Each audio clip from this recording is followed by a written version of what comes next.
All right, so All-Star Weekend just happened for the Cavs, the whole NBA. Maybe you didn't watch it, maybe you did. I'm just gonna go through the weekend and just talk about what happened in each game for obviously the people in the Cavs organization that we were really excited about seeing. First and foremost, All-Star Game was in Cleveland. It was nice seeing the city showcase in that way.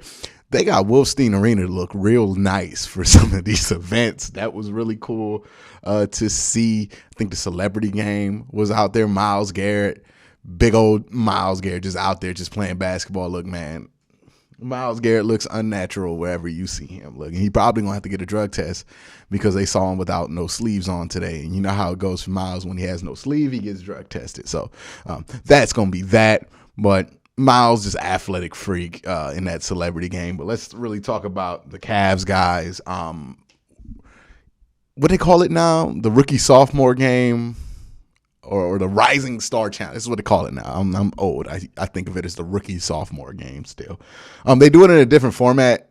It's like a bunch of. It's kind of similar to the All-Star game format, except for it's a tournament and like they play to 50 each quarter, and then like there's a championship game at the end of it. I think Evan Mobley's team won. He had a good showing. Look, Evan Mobley's not going to be the type of player that's going to like excel at an all-star setting. He's kind of a dude that like it goes around, right? It's like why Tim Duncan has never had like one of the greatest all-star games of all time, despite being one of the best players of all time. It's because, you know, Tim Duncan, his style is more for actual regulation basketball, not like exhibition basketball. So that's kind of the same thing for Evan Mobley. Not saying Evan's going to beat Tim Duncan or anything, boy, would I wish. But, you know, Evan's not going to really shine too bright in those games. That being said, he had some good highlights offensively and defensively. Looked like he belonged there. His team ended up winning in the Rising Star Challenge, and then you go to NBA All-Star Saturday night, and I think this is the fun day, right? Like everybody kind of like watches the Friday stuff because, you know, you might have a player or two that's in there, but you ain't really excited about it. But Saturday, the All-Star Saturday, it's just, that's the fun day, right? That's where they're going to do all of the things. And look, if one competition is booty, it don't matter because maybe another competition was cool. And that's exactly what happened. Dunk contest this year, absolute trash. Just terrible. One of the worst dunk contests in a while. Like, I don't even remember the one that was worse than this, right? It was like before Zach LaVine and Aaron Gordon had like their back and forth.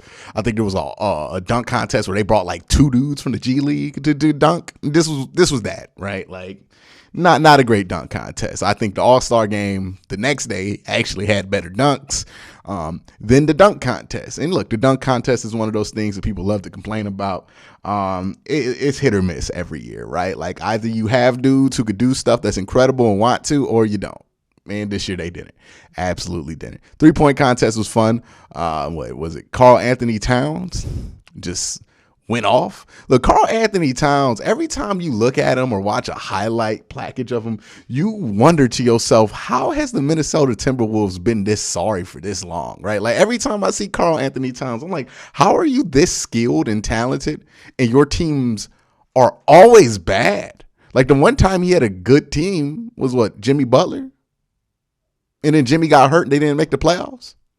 Like, what is going on in Minnesota that Karl Anthony Towns is 7 foot tall, a skilled post player, a great athlete, can shoot the three well enough to win a 3-point competition, but you can't make the playoffs with him? What is going on? Like, is he just terrible in the clutch? Like, I don't watch a lot of Karl Anthony Towns, but if you do, explain to me, because I don't know how Karl Anthony Towns is one of the most talented players in the NBA. And yet his teams always stink. Like even now, they like the 7th seed in the West. They're not even over 500.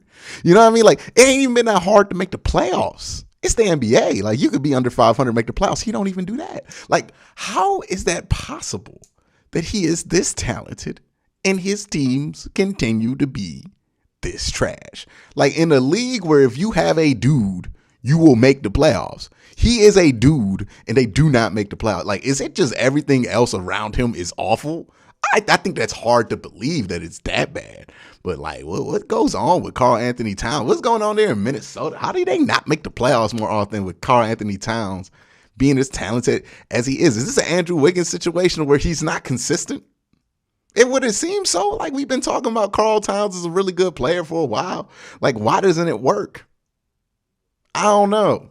And when I talked about him having a good team with Jimmy, it was the first run with Jimmy, right, where they almost made the playoffs.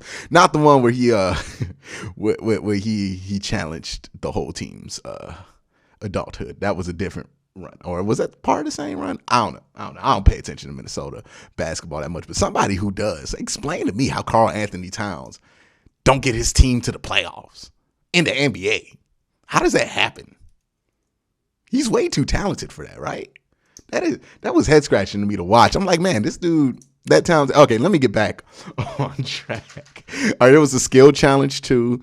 The Cavs had a team in the skill challenge, so they had Darius Garland, Evan Mobley, and Jared Allen. I think this was like Friday was Evan Mobley's day to shine.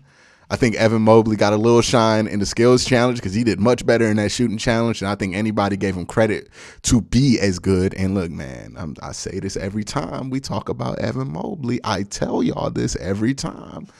I look at the dude. I'm just like, man, wait till he get a little bit stronger. Like the second he gets stronger and just more confident in himself,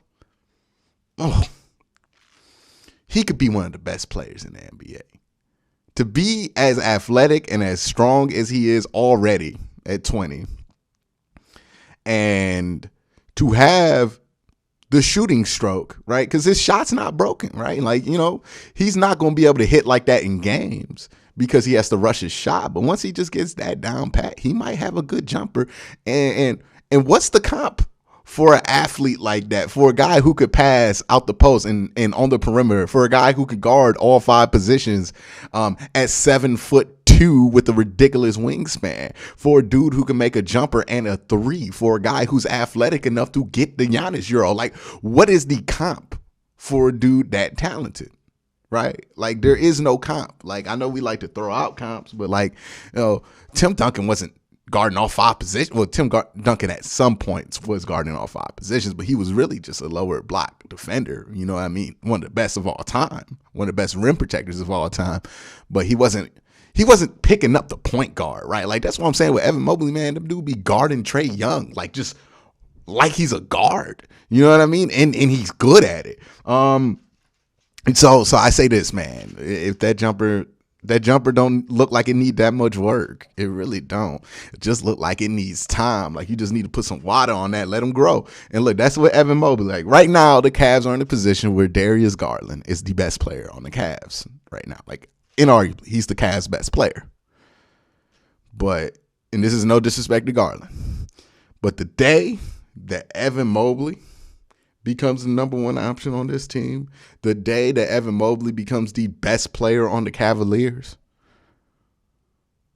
that's going to be scary for a lot of teams, man. That's going to be scary because his potential is through the roof. I mean, there's no comp. There really is. Like, there's no comp, and anytime you make a comp, it's going to sound ridiculous, right? Because you got to go to KG or Tim Duncan or Giannis with a jump shot. Like, it sounds hyperbole. It sounds like hyperbole. It sounds ridiculous, but like, it's because nobody has a real comp for him, because who is the dude in the NBA that could do that right now at 7'2"?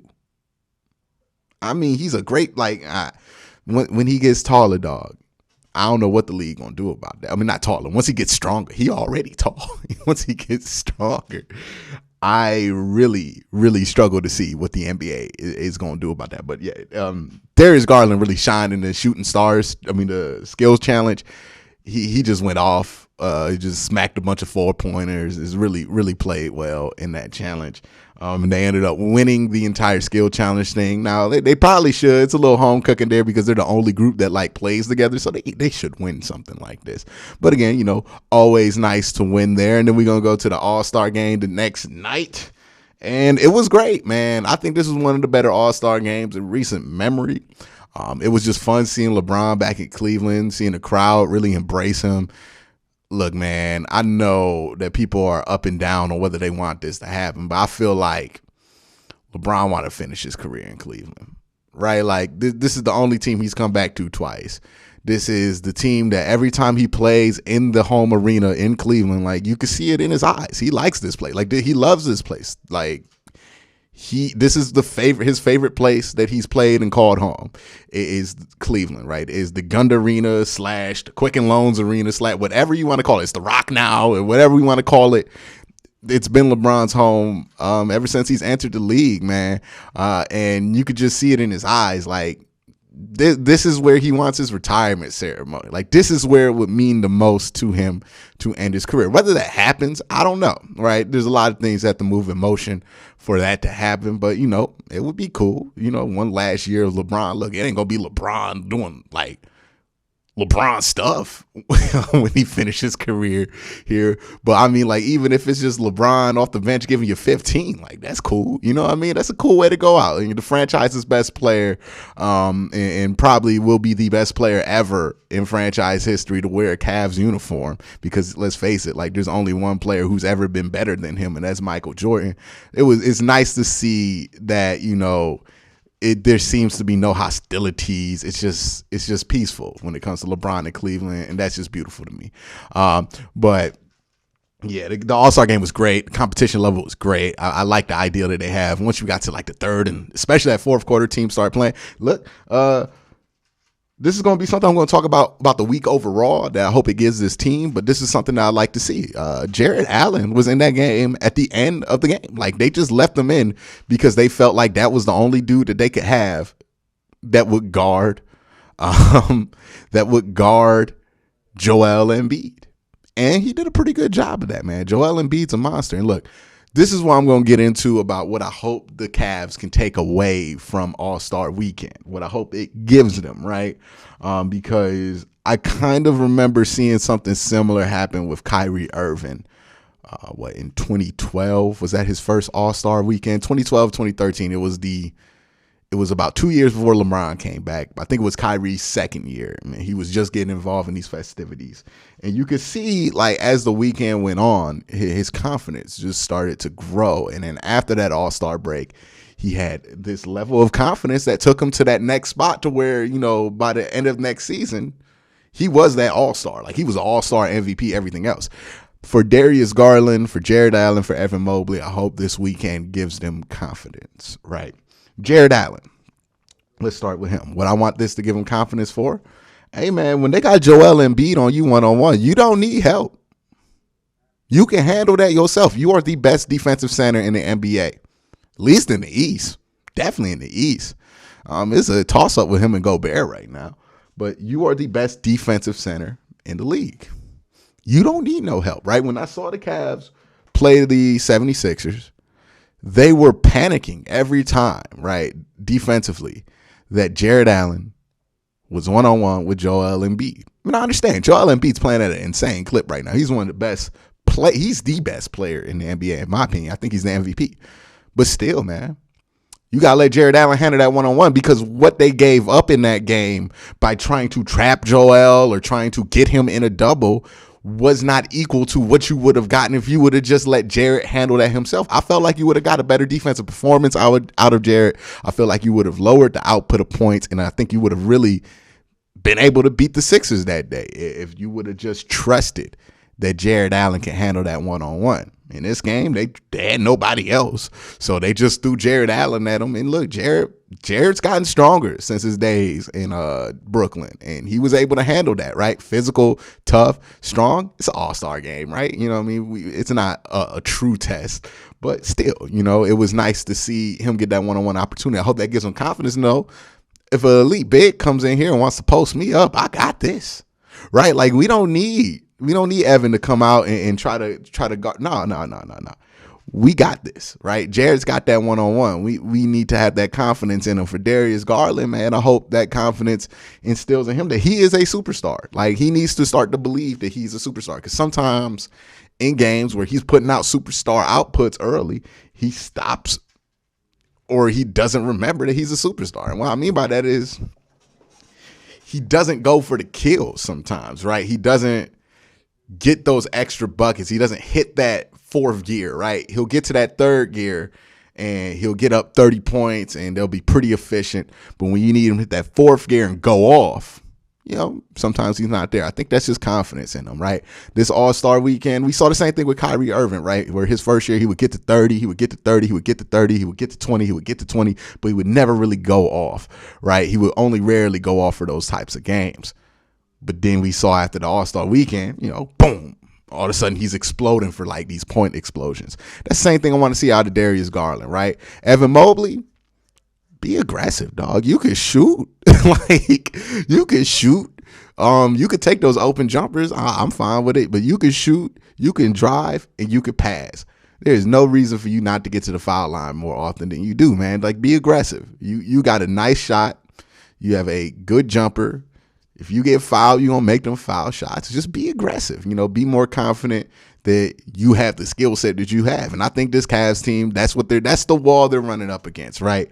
They have blown past everybody's expectations. They've probably blown past their own expectations. So they're kind of unsure of where they should be, right? Like, when you ever get past so many checkpoints so fast, you don't know where you're going. But now I need them to slow down, stop, realize where they are, and realize where they could be, right? That's what Rondo tries to tell them all the time. Look, you have a chance to do something special. This is what they need to realize, ain't no time to hit this wall.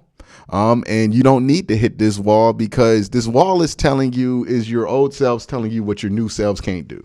But your new selves don't get a say in that conversation. You need to just be more confident. You need to just play with that confidence, and you need to play like you're the 3 seed in the East, right? Or whatever seed they are in right now, because the race is so tight, it changes every day. But that's really where the Cavs need to be at. That's the mental place that they need to be at coming out this All-Star break, because it's going to be a tough run here for the end of the month and for March. But hey, you gotta figure it out, right? But they're in a good position to do so. That's just what I thought about the All-Star weekend. Bunch of thoughts crammed into this one video. Sorry if it was kind of rambly. But again, guys, thank you for watching. Have a great day. Have a good night.